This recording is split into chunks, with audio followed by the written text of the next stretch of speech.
సామూహిక హనుమాన్ చాలీసా కార్యక్రమం విజయవంతం.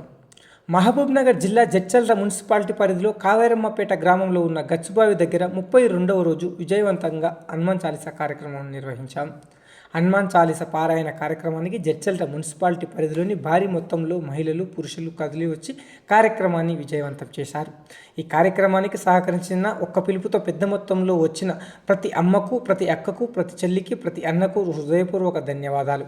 మీ ప్రేమ, ఆప్యాయతల అనురాగాలతో ఈ కార్యక్రమాలు నిర్విఘ్నంగా ప్రతి మాస శివరాత్రి రోజు మనమందరం సాయంకాలం 5 గంటల నుండి 6 గంటల మధ్య హనుమాన్ చాలీసా కార్యక్రమాన్ని కొనసాగిస్తాం. దీనికి మీ సహాయ సహకారాలు అవసరం. ఇట్లు గచ్చుబావి కమిటీ, జడ్చర్ల నియోజకవర్గం. అల్పాహార దాత దోరేపల్లి రవీందర్ గారికి ప్రత్యేక ధన్యవాదాలు. ఈ కార్యక్రమంలో వచ్చిన వాళ్ళ అందరి పేర్లు మా మదిలో ఉన్నాయి. నేను మీ పేర్లు చెప్పలేదని బాధపడొద్దు. ఎందుకోసమంటే మనం 150 పైన మంది ఉన్నాం కాబట్టి అందరి పేర్లు చెప్పడం కుదరదు. మీ అందరికీ హృదయపూర్వక ధన్యవాదాలు. ఇట్లు మీ ప్రియమైన Jaipal, JCL news TV.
Siyavar Ramchandra की जय, पवन सुत हनुमान की जय, जय श्री राम, जय श्री राम, जय श्री राम, जय श्री राम। निज मन मुकुर सुधारी वरनो रघुवर विमल यशो जो बुद्धिहीन तनु जानिकै सुमिरो पवन कुमार बल बुद्धि विद्या देहु हरहु कलेश विकार। जय हनुमान ज्ञान गुण सागर जय कपीस तिहु लोक उजागर रामदूत अतुलित बल धाम अंजनी पुत्र पवन सुत नाम महावीर विक्रम बजरंगी कुमति निवार सुमति के संगी कांचन वरण विराज सुरेशा कानन कुंडल कुंचित केशा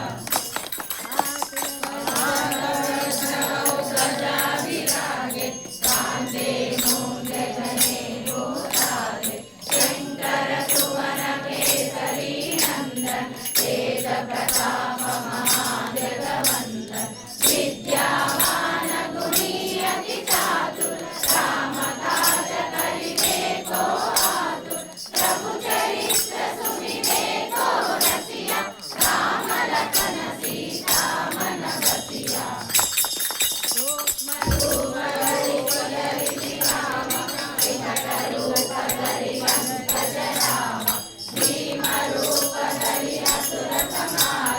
रामचंद्र के काज समारे लाय सजीवन लखन जियाए श्री रघुवीर हरषि उर लाए रघुपति कीन्ही बहुत बड़ाई तुम मम प्रिय भरत समाई।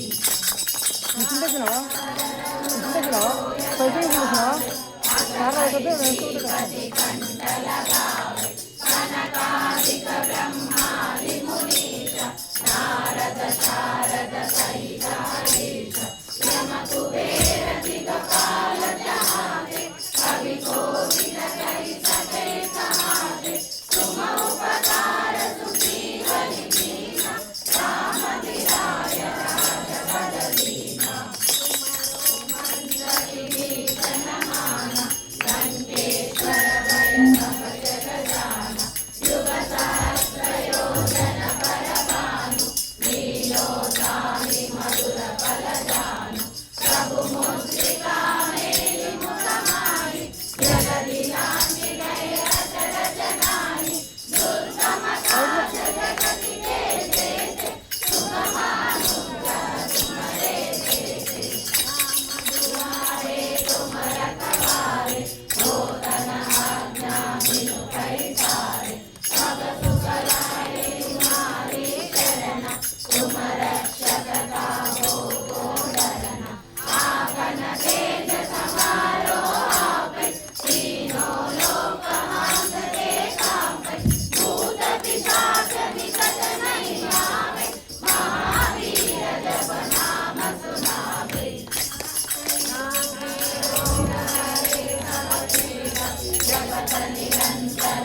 सियावर रामचंद्र की जय, पवन सुत हनुमान की जय, जय श्री राम। చాలీసా పారాయణం అదేవిధంగా శ్రీరామ రక్షా స్తోత్ర పారాయణం ఏర్పాటు చేసి ఇది మన సంస్కృతి సంప్రదాయంలో లేదు అని చెప్పడానికి ఇది ఒక నాందిగా మనకి ఇక్కడ స్టార్ట్ అయింది. ఇది మొదలు మాత్రమే అనుకుంటున్నాం అందరం కూడా. ఇది నిజానికి చెప్పాలంటే ఇంకా ఇప్పుడు స్టార్ట్ చేస్తున్నాం మనం, ఇది ఇంకా కంటిన్యూ చేయాలి. ఈ బావి పునరుద్ధరణ కూడా పూర్తిగా కాలేదు. క్లీన్ చేసి ఏదో నీళ్ళు వచ్చినంత మాత్రాన మనది అయిపోలేదు. ఈ వారసత్వ సంపదని తరతరాలకు అందించాలి. ఒక 300 సంవత్సరాల క్రితం తవ్వినటువంటి ఈ బావి అప్పట్లో ఎందరికో తాగునీరుగాను సాగునీరుగాను ఉపయోగపడమే కాకుండా ఇక్కడున్న శివాలయంకి అదేవిధంగా మన హనుమాన్ ఆలయంకి కూడా సంప్రోక్షణ చేయడానికి ఇక్కడ ఉన్నటువంటి నీటిని వినియోగించడం జరిగింది. అంటే అంత పవిత్రమైనటువంటి జలాన్ని ఇక్కడ మనం చూస్తూ ఉన్నాం. కొద్ది కాలంగా ఇది కనుమరుగయ్యే స్థాయిలోకి రావడంతో ఇక్కడ ఉన్నటువంటి యువత అంతా మేల్కొని ఈ కావేరమ్మపేట అందరూ కలిసి, యువత అదేవిధంగా ప్రజలందరూ కలిసి ఈరోజు ఒక అద్భుతమైన స్థాయికి తీసుకొచ్చినాం.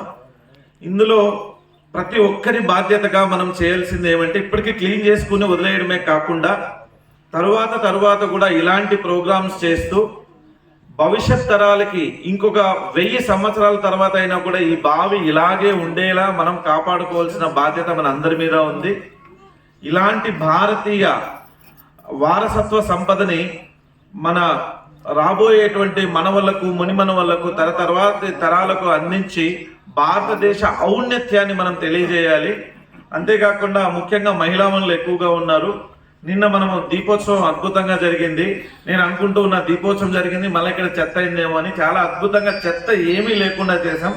భవిష్యత్తులో ఏ కార్యక్రమం చేసినా కూడా ఎటువంటి ప్లాస్టిక్ కానీ తర్వాత ఇక్కడ వదిలిపోయే వస్తువులు ఏమీ పెట్టకుండా ఇదే విధంగా మనం కనుక దీన్ని క్లీన్గా పెట్టుకుంటే తర్వాత తరాలకు మనం వారసత్వ సంపదని అందించిన వాళ్ళం అవుతామని తెలియజేస్తూ, అంతేకాకుండా ఈ మధ్య కాలంలో జడ్చర్ల పట్టణంలో అదేవిధంగా చుట్టుపక్కల గ్రామాలైనటువంటి కావేరమ్మపేట, బూరుగుపల్లి ఇవన్నీ ప్రాంతాల్లో కూడా ఈ హనుమాన్ చాలీసా పారాయణం చాలా ఎక్కువగా జరుగుతూ ఉంది. తద్వారా ప్రతి ఇంటిలో ఉన్నటువంటి హిందూ బంధువులందరినీ నిద్ర నుంచి మేల్కొనేలా చేసి రాబోయే విపత్తుల నుంచి భారతదేశాన్ని మనమే రక్షించుకునే విధంగా మనం అందరము కూడా సన్నిద్ధం కావాలి. తర్వాత ప్రతి ఇంటి నుంచి ఒక శివాజీ రావాలి, ప్రతి ఇంటి నుంచి ఒక రుద్రమదేవి రావాలి, ప్రతి ఇంటి నుంచి ఒక భగత్ సింగ్ రావాలి. ఆ విధంగా దేశభక్తితో కూడినటువంటి బిడ్డల్ని మనం రాబోయే తరాలకు అందిస్తే దేహభక్తి కాకుండా దేశభక్తి పెరిగి దేశాన్ని కాపాడుకున్న వాళ్ళం అవుతాం. కాబట్టి ఇక్కడున్న మహిళామణులందరికీ నా యొక్క పాదాభివందనము ఎందుకు చెప్తున్నాను అంటే రాబోయే కాలం అంతా కూడా మీ చేతిలోనే ఉంది. మన ఇంట్లో ఉన్నటువంటి మగాళ్ళు ఏదో పని మీద బయటకు వెళ్ళినా కూడా పిల్లల్ని తీర్చిదిద్దేది మీరే, అమ్మలు మీరే, అక్కలు మీరే. కాబట్టి ఖచ్చితంగా మన పిల్లలకి మన వారసత్వ సంపద గురించి తెలియాలి, మన సంస్కృతి సంప్రదాయాల గురించి తెలియాలి. ఆడపిల్లలైతే ఖచ్చితంగా బొట్టు పెట్టుకోవాలి అనేటువంటి ఒక పద్ధతిని మనం అలవర్చాలి. వాళ్ళు చిన్నగున్నా పెద్దగానే తర్వాత ఎంత పై చదువులకు పోయినా కూడా మన సంస్కృతి సంప్రదాయాలని మర్చిపోకుండా మనం అనునిత్యము మన పిల్లలకు బోధిస్తూ ఉంటే తప్పకుండా భారతదేశము ఒక దేదీప్యమానంగా వెలుగుతూ ఉంది. ప్రస్తుతం కూడా భవిష్యత్తులో కూడా వెలుగుతుందని ఆశిస్తూ మీ అందరికీ అభినందనలు, అదేవిధంగా కృతజ్ఞతలు తెలియజేస్తూ సెలవు. జై శ్రీరామ్.